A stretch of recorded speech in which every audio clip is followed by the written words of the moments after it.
بنی اسرائیل میں ایک عبادت گزار شخص تھا اور اس پر رزق کی تنگی کے دن شروع ہو گئے۔ ایک دن وہ ایک جنگل کی طرف گیا اور وہیں اللہ تعالیٰ کی عبادت کرنے لگا۔ وہ دعا کرتا تھا کہ اللہ تعالیٰ اسے کچھ عطا کیا جائے۔ ایک دن اس نے ندائے غیب سے آواز سنی کہ اے عابد، اپنا ہاتھ پھیلاؤ اور لے لو۔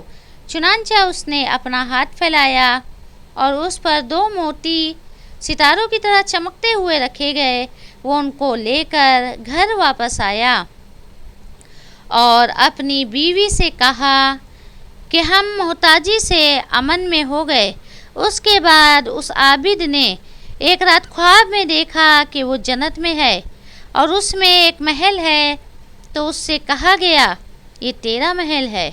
اس کے بعد اس نے آمنے سامنے اس محل کے اندر 2 تخت دیکھے کہ ان میں سے ایک سرخ سونے کا ہے اور دوسرا چاندی کا ہے، اور دونوں کی چھت موتی کی طرح ہے۔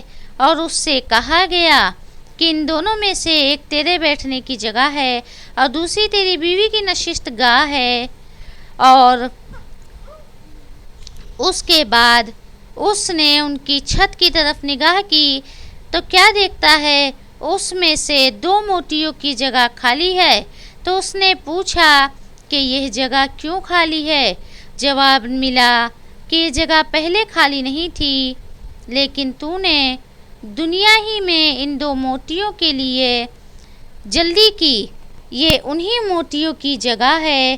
اس کے بعد وہ روتا ہوا نیند سے بیدار ہوا اور اپنی بیوی کو خواب کے بارے میں بتایا، تو بیوی نے اس سے کہا کہ تم اللہ تعالیٰ سے دعا کرتے رہو یہاں تک کہ اللہ تعالیٰ ان موتیوں کو ان کی جگہ واپس کر دے۔